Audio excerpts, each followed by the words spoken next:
Yeah, how would you compare the tinctures that you offer to Marinol? Marinol is something that I have talked to a few patients about. They don't find the relief that they're looking for with Marinol. If they do, it's a very short-lived relief.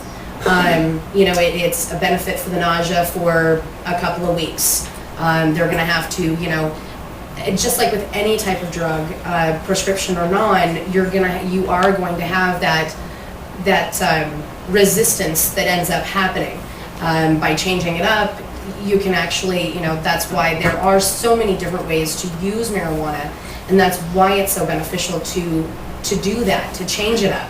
There are over 6,000 strains, so using the same indica strain every morning for your nausea that you suffer from, well, no, you're going to have to change it from one strain to another. Just like, you get that dependence upon Vicodin, Percocet.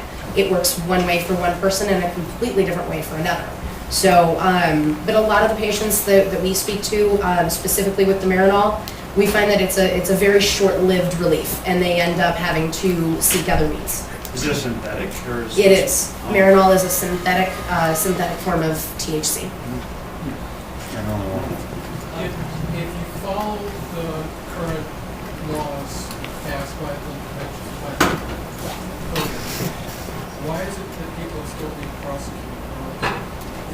Could we have this discussion about what is and what isn't legal behavior, so that if you want to be a caregiver, you want to be a user, and follow the rules, are you still at risk of having to spend your life in court fighting like this one particular client without talking about a particular client? That's a great question, and I think the officer or the commander might have some thoughts about that. My thoughts are that marijuana is still not on the social or legal equivalent of, say, aspirin or some other completely legal drug, because we've got this 80 years of ongoing prohibition baggage that accompanies marijuana. We're moving in the right direction, but we are definitely not there yet. There's still a lot of attitudes out there among the general population as a whole, and certainly among police officers, that marijuana can't be a medicine, and this is a big ruse. The Colorado Attorney General, John Suthers, has been quoted saying over and over, medical marijuana is a farce that was fraudulently sold to voters as a way to backdoor legalization. And personally, I think full legalization is a good thing, but that's a different topic for a different panel. What we're here to talk about are the laws as they stand now, and what I see is just. And of course, the justice system, as society progresses, as society moves forward, the very last thing to come around to progress is always the justice system. Lawyers, judges, prosecutors, they're the last. They're the lagging indicator of social progress, always. You name the issue, justice system is behind us on everything as a society. So that's just a problem that covers many other issues. The other thing that you see is the medical marijuana law, as a constitutional provision is supposed to be, is somewhat general. I mean, when you see the First Amendment to the U.S. Constitution, Congress shall make no law infringing on freedom of speech. Well, what does that really mean? Similarly, our Constitution, what does the medical marijuana law really mean? It's going to take some time to sort that out in court. We've got a number of cases working their way through the appellate court system that are going to define what's legal and what's not legal.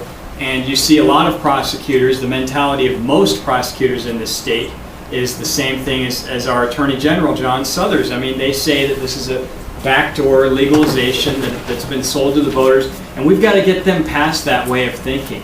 And we're making progress. I mean, there are story after story after story of my clients who've hired me, and we bring this story up, how they are harmed and how this helps them. Could we please parse the difference between your advocacy role and what the current sort of state of legal risk is for people who are following the rules as they came through the legalization process?